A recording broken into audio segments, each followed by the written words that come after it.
Assalamualaikum warahmatullahi wabarakatuh. Alhamdulillah. Alhamdulillahilladzi arsala rasulahu bil huda wa dinil haqq liyudhhirahu 'alad dini kullihi wa kafa billahi shahida. Wassalatu wassalamu ala rasulihin nabiyil karimil mustafa sayyidina wa habibina Muhammadinil wafa wa ala alihi wa sahbihi wa sallama amma ba'd.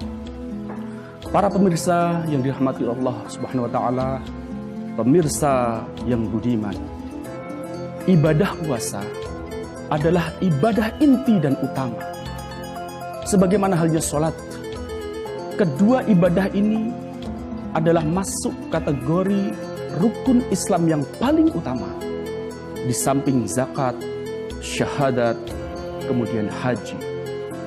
Maka pahala ataupun tingkat keutamaannya tentu sangat tinggi di hadapan Allah Subhanahu wa taala.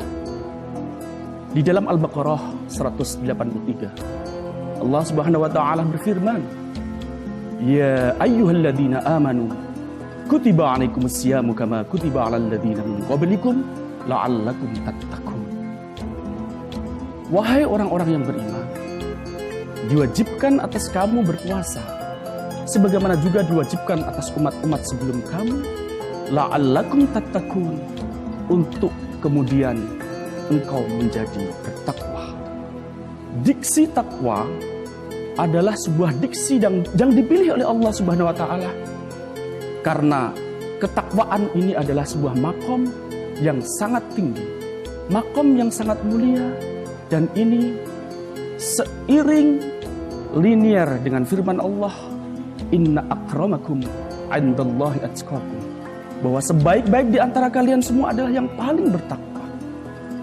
Maka konteks tatakun ini menjadi sebuah esensi utama dari amaliyah berpuasa, dan juga tentunya adalah amal sholat kita.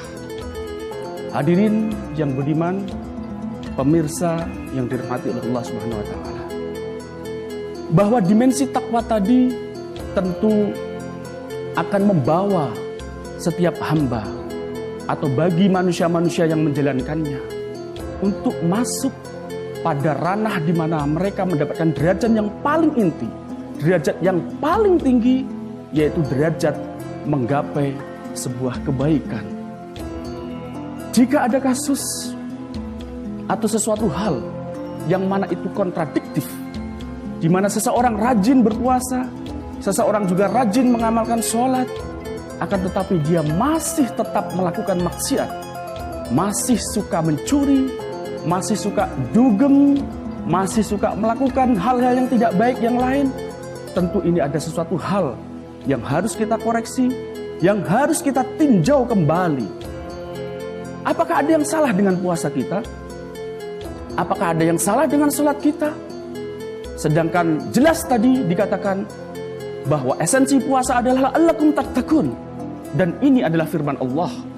Dan juga esensi dari sholat adalah untuk mencegah dari hal-hal yang tidak baik, dari hal-hal yang mungkar. Seperti Allah yang telah firmankan di dalam Al-Quran, "Innas salata tanha 'anil fakhsya'i wal munkar," bahwa sholat adalah mencegah hal-hal yang tidak baik dan mencegah hal-hal yang mungkar. Maka di sini harus linear. Maka di sini harus ketemu. Ketika seseorang melakukan dua amaliyah inti tadi, melakukan puasa, melakukan sholat dengan khusyuk dan khudu', tentu ini harus berakibat kepada perbaikan-perbaikan akhlak. Ini harus memantul dari langkah-langkah serta tabiat serta karakter yang dipunyai atau yang dibawakan oleh orang-orang yang sedang menjalani ibadah-ibadah inti tersebut. Maka tentu ini menjadi sebuah problem. Banyak kalangan, banyak kita lihat insan-insan yang berlomba-lomba di dalam melaksanakan ibadah-ibadah, di dalam melaksanakan amaliyah-amaliyah, maka dia tidak sampai pada tujuan esensi, tidak menjadi baik akhlaknya, kemudian juga tetap melaksanakan hal-hal yang tidak baik.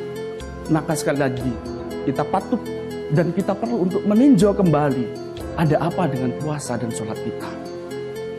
Barangkali puasa kita tidak sepenuhnya berangkat dari hati. Puasa kita tidak sepenuhnya penuh dengan nuansa keikhlasan. Dan sholat kita juga tidak sepenuhnya khusyuk dan khudu seperti yang dilakukan dan dicontohkan oleh Rasulullah SAW. Sholat kita hanya dalam tataran permukaan. Sholat kita hanya untuk sekedar menggugurkan kewajiban. Dan tentu juga puasa kita hanya sekedar untuk membayar kewajiban-kewajiban syariat belaka. Maka Rasulullah SAW juga menegaskan di dalam hadisnya bahwa konteks kita di dalam melakukan ibadah-ibadah itu harus total. Di dalam melakukan ibadah-ibadah itu harus betul-betul maksimal, sehingga puasa kita menjadi puasa yang penuh dengan keridhaan. Kam min shaimin laisa lahu min siyamihi illal ju'i wal atas. Bahwa banyak orang yang berpuasa, dia tidak mendapatkan balasan apa-apa kecuali lapar dan haus saja. Dan juga tidak dikatakan sholat. Rasulullah bersabda, ketika seseorang hamba itu tidak menjadi baik perangainya. Para sahabat pernah mendatangi Rasulullah dan beliau bertanya bahwa bagaimana ada seseorang yang siangnya berpuasa, malamnya kemudian dia mencuri. Maka Rasulullah menyampaikan, tidak apa-apa, lakukan saja puasanya dengan baik, maka puasa tersebut akan mengatasi dan akan melerai serta akan menjauhkan dia dari berbuat mencuri.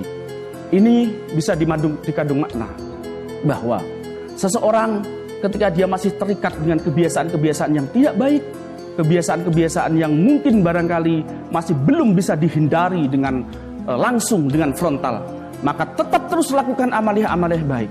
Maka tetap terus lanjutkan dengan hal-hal yang baik, perkuat puasanya, perkuat sholatnya, ditambah lagi dengan puasa-puasa sunnah, ditambah lagi dengan sholat-sholat sunnah, tahajud dan sebagainya. Maka insya Allah terus menerus ruhnya terus menerus ditempa dengan amaliyah-amaliyah, sehingga itu berakibat dan berefek kepada perangai serta karakter yang nanti akan dituainya. Demikian qadanallahu wa iyyakum ajma'in, wallahul muwaffiq ila aqwamit thoriq. Assalamualaikum warahmatullahi wabarakatuh.